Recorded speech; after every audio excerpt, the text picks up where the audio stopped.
This is the perfect abs and glutes workout for people who are either crunched for time or equipment and still want a way to stay active. In just 15 minutes, we're gonna work your abs, obliques, and all 3 glute muscles, while also working on things like balance, coordination, and isometrics. No equipment, no excuses, let's get started.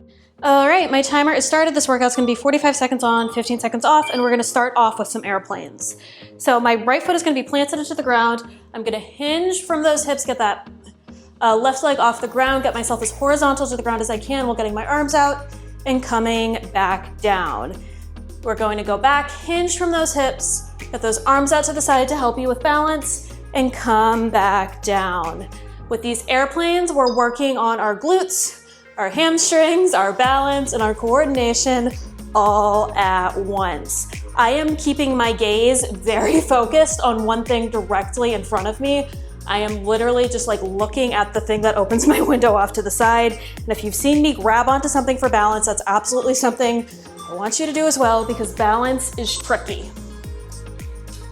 Next, we're gonna stay on that right side and we're going to do a reverse lunge to an RDL. So we're going to keep that right leg planted into the ground. We are going to lunge down, drive those hips down as far as you can, hinge forward from those hips, get into that single leg deadlift, and come back down. Drive those hips down into the ground, get that knee as far down as you can, hinge forward from those hips, get that back leg off the ground, keep staring at that one thing in front of you, and come back down. We're getting this knee down as far as we can, hinging from those hips to activate those glutes, and get into that single leg deadlift position. We're trying to get this top half as horizontal as we can. Now, one thing you might notice while I'm doing this, or one thing that might be hard to pick up on, is what is doing all the moving here. It's my hips.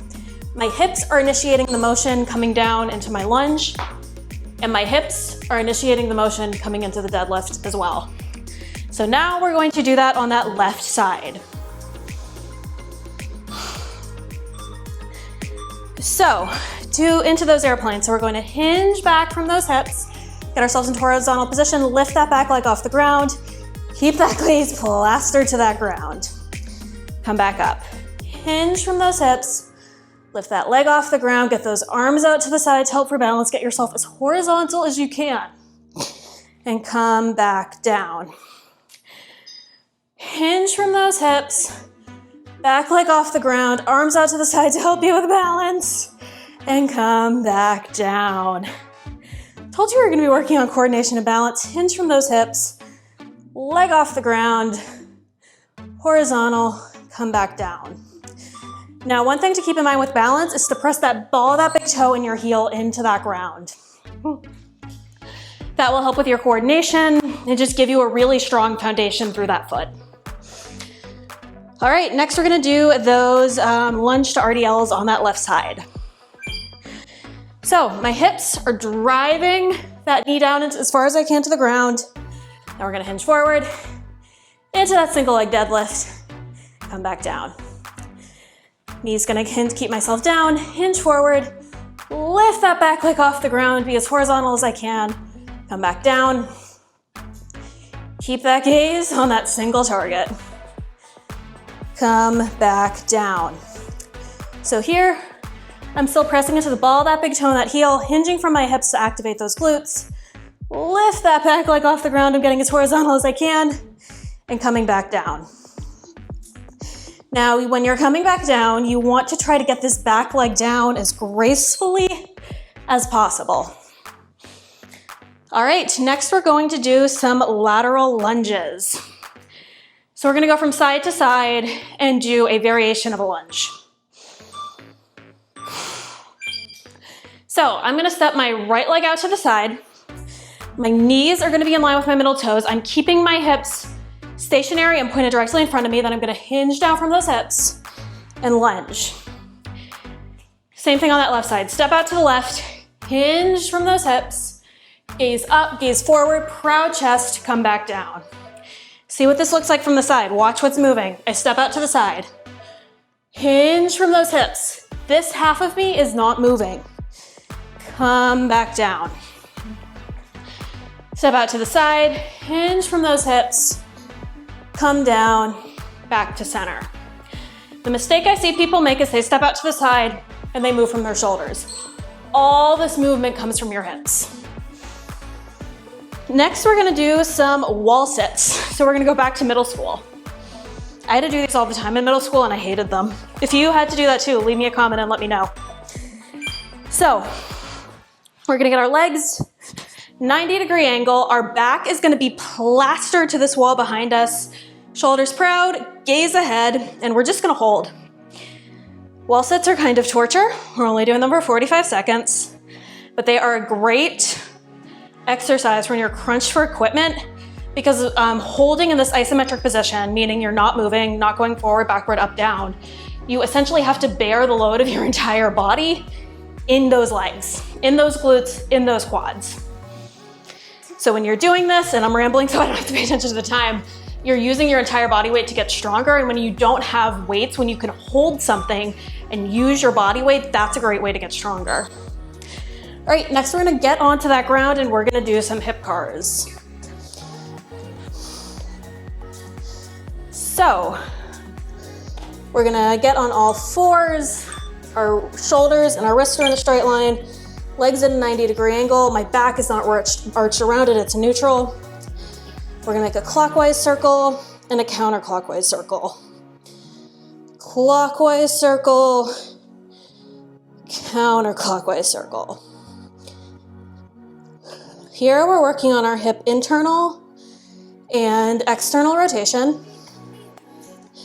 And this is something that shows up in our performance, whether we're lifting weights, running, doing other kinds of activity, yoga, Pilates, body weight exercises.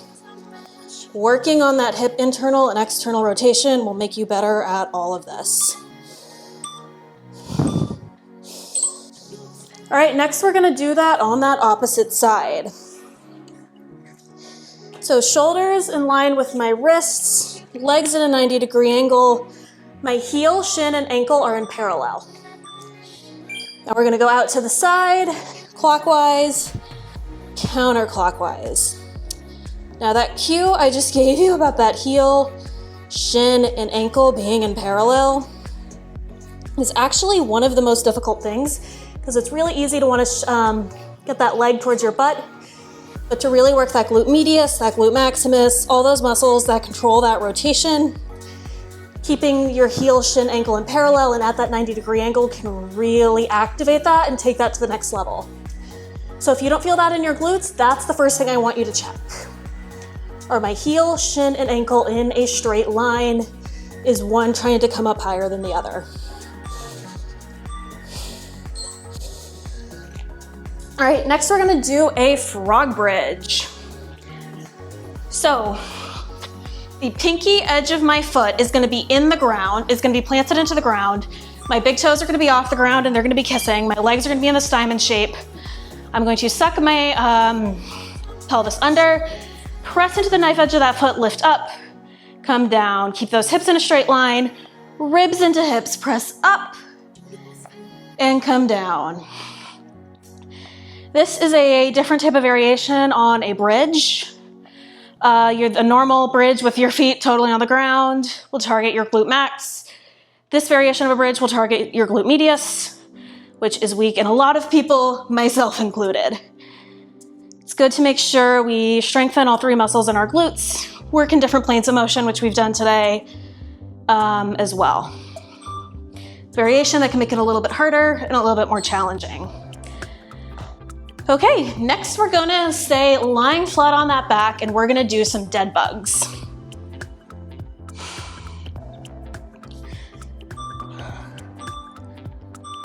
So, arms above our head, legs out to a 90-degree angle. We're going to extend opposite arm and opposite leg. The most important thing I am doing here is I am not letting my lower back come off the mat. My lower back is plastered to the mat and it is not moving. If you can't do this without your lower back coming off the mat, modify either by lifting one leg at a time or by keeping both or at least one of your legs or feet on the ground. If you want to make this a little bit more difficult, extend that leg as you come up and down. or as you move up and down. We're on our mat, so you can't really come up and down. All right. All right, next we're gonna do some windshield wipers. So our arms are gonna be out in a T, off to the side. We're gonna keep our legs at a 90-degree angle, and we're gonna rotate from one side to the other to give those obliques some love. So, knees at 90, rotate off to one side, come back to center, rotate off to that other side. We're twisting that torso, and we're keeping everything in good alignment. We're going as far as we can as well without feeling any pain or feeling this in our back. We should really feel it in the sides of those abs. Twist off to the side, come back to center.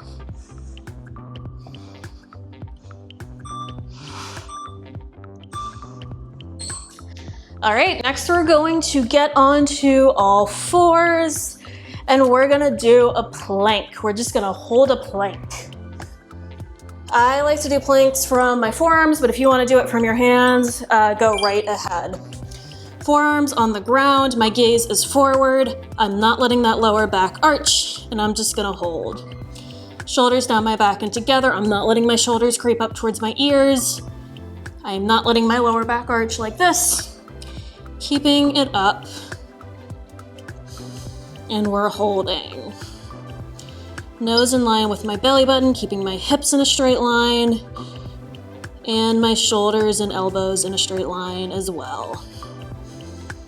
If you want to modify, you can always do this from your knees, but we only have 10 more seconds left, so let's keep doing that harder version together. We got this.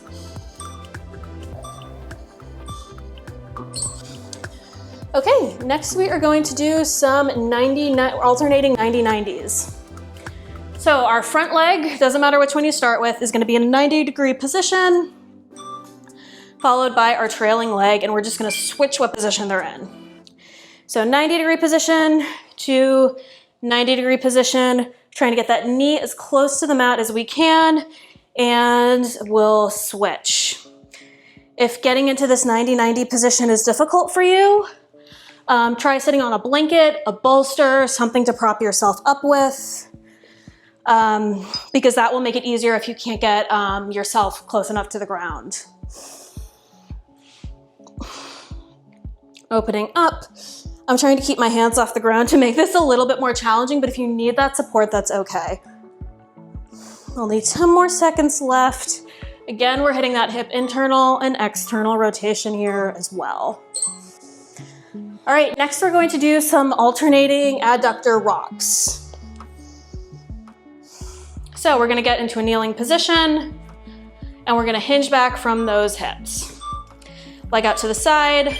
I'm imagining somebody's pushing me back from my hips, tapping my heel to my glute, coming back up, and going back down. We're gonna do all of these on one side, then we're gonna switch. Hinging from my hips. We're practicing that hip hinge from the beginning. If you are new to exercise, I think this hip hinge we're practicing here is one of the most important things you can learn how to do well, because that is your foundation in squats, deadlifts, lunges, swings. So many exercises that will make you stronger is a hip hinge. Here's a good way to practice it in a pretty low stakes environment while also getting a really good stretch in that inner thigh. All right, now we're gonna do that on that opposite side.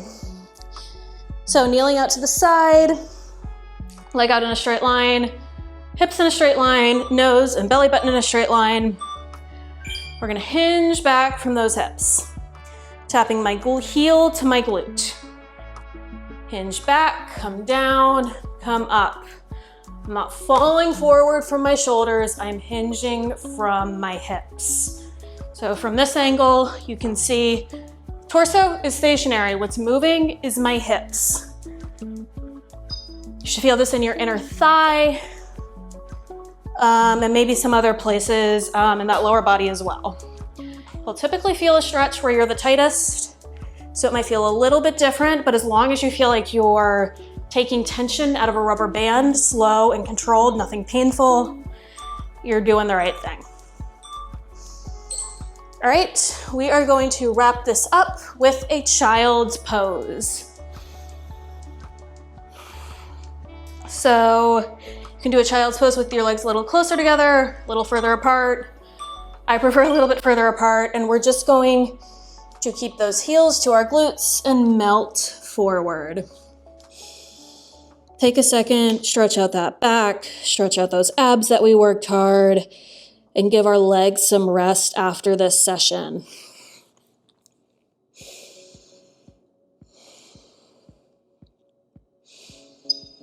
Here, we're just taking a second to breathe, taking all the benefits of what we just did.